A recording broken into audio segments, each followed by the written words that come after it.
services.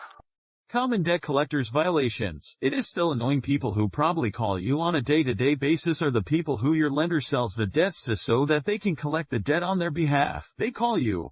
They text you. We're just going to go over a few of the laws that say great, very frequently. But because most consumers don't really know their rights over the FDCPA or the FDCPA laws, sometimes they don't know that they're being violated, and the debt collectors take full advantage of debt because they definitely know that the majority of consumers do not know their consumer protection rights. So for those who don't know, the FDCPA are a set of laws that governs the debt collectors, so it's a law that they have to follow and cannot break. A lot of people who you may have heard of the FCRA laws, which is the Fair Credit Reporting Act laws, which governs the credit bureaus. Asking customers to pay interest is not allowed by law, so debt collectors do this a lot, and maybe you don't realize it, so they'll add interest to your debt, and they're not allowed to. Only the original creditor can add interest as outlined in your original loan agreement, or whatever contract that you have with the company. Common debt collectors violations #2. Section 806. Pair eviction on using obscene language or profanity. Profanity and things of that nature may spell out,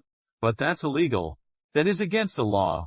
They cannot use obscene or foul or profanity on the phone with the consumer, and they do this a lot, so just be aware that if you are talking to a collection agency over the phone, and they get frustrated, no matter what you think, because even if you curse them out as a consumer, as a professional, they are not allowed to reciprocate that energy and they can't use profanity or obscene language towards you.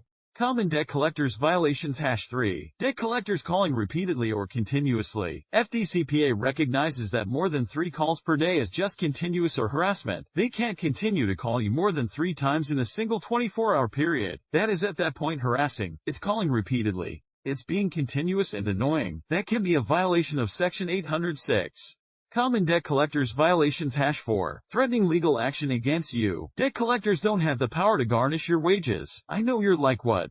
What happens is the judge has to deem it your wages garnished. Basically, they can't do so without a judge for them claiming that they're going to sue you. They're claiming that they're going to show wages or levy your bank account or get you fired, or whatever. They're making those empty threats are against the law. Because they're lying to you.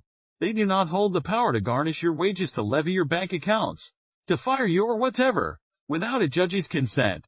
Common debt collectors violations #5. Calling a third party to get your location information. The collector can only contact a third party unless they have reason to believe that the information previously provided is false. Common debt collectors violations #6. Failure to stay in debt validation. What's called a debt validation letter. Whatever a debt validation letter is, it is a letter directly from the collection agencies letting you express the ownership of your debt, and of course, trying to collect payment. Debt validation notice must be sent within 5 days of initial contact.